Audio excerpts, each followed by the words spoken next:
ഒരു വീഡിയോ എടുക്കുന്നതിന് പ്രശ്നമില്ലല്ലോ, നമുക്ക് ഇതിനൊന്ന് ജനകീയമാക്കണം അല്ലേ. ഇതേതാണ് നിങ്ങളെ ഇതിൻ്റെ യൂണിറ്റിൻ്റെ പേരെന്താണ്? കുടുംബശ്രീ അംബേദ്കർ.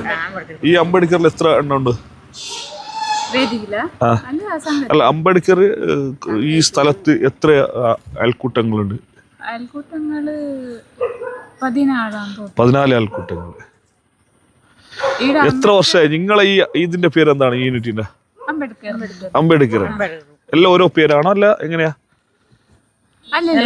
വേറെ വേറെ പേരാ. നിങ്ങളെ പേര് അംബേദ്കർ. എത്ര വർഷമായി ഇതിന്? 14 വർഷമായ. നിങ്ങൾ എത്ര പേരാണ്? 10 പേര്.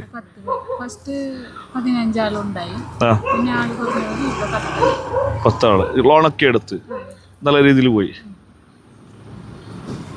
ഇതിന്റെ ലീഡർ ആരാണ്? ടീം ലീഡർ പേര്? അരുണാശ്രീ. നിങ്ങളെ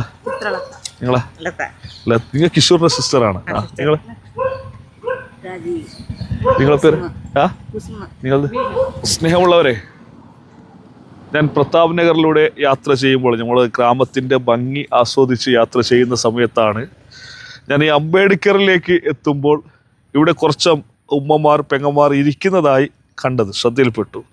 ഞാൻ അപ്പം തന്നെ വാഹനം നിർത്തി ചോദിച്ചു, കുടുംബശ്രീ യൂണിറ്റ് ആണോ എന്ന്. അപ്പോൾ അവർ പറഞ്ഞു അതേ. അവരോട് സംസാരിച്ചു. ഇത് തന്നെയാണ് നമ്മുടെ ഗ്രാമത്തിൻ്റെ ഭംഗി.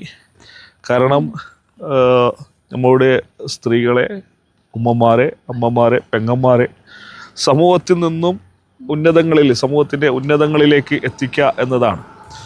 ഇവരുടെ ദൈനംദിന ചെലവിൽ നിന്നും ഒരു തുക മാറ്റിവെച്ച് കുടുംബശ്രീയിലേക്ക് അടക്കുകയും അത് അവരുടെ വലിയൊരു ആവശ്യങ്ങൾ വരുമ്പോൾ അത് എടുക്കുകയും ലോണായി വായ്പയായി എടുക്കുകയും പിന്നീട് അവരുടെ ചെലവിന് ലഭിക്കുന്ന ഒരു തുക മാറ്റിവെച്ച് ആ കടം വീട്ടുകയുമാണ് ചെയ്യുന്നത്. ഇതുപോലുള്ള കുടുംബശ്രീ യൂണിറ്റുകൾ നമ്മുടെ പഞ്ചായത്തിൽ 3000ഓളം വരുന്ന കുടുംബശ്രീ അംഗങ്ങളുണ്ട്.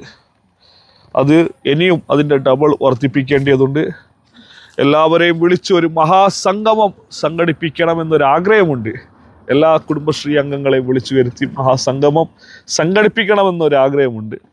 തീർച്ചയായും വരും നാളുകളിൽ അവരുടെ തിരഞ്ഞെടുപ്പുകളൊക്കെ വരാൻ പോകുന്നു കുടുംബശ്രീ അംഗങ്ങളുടെ. അതിനുശേഷം പുതിയ ഭരണസമിതി കുടുംബശ്രീക്ക് വരും.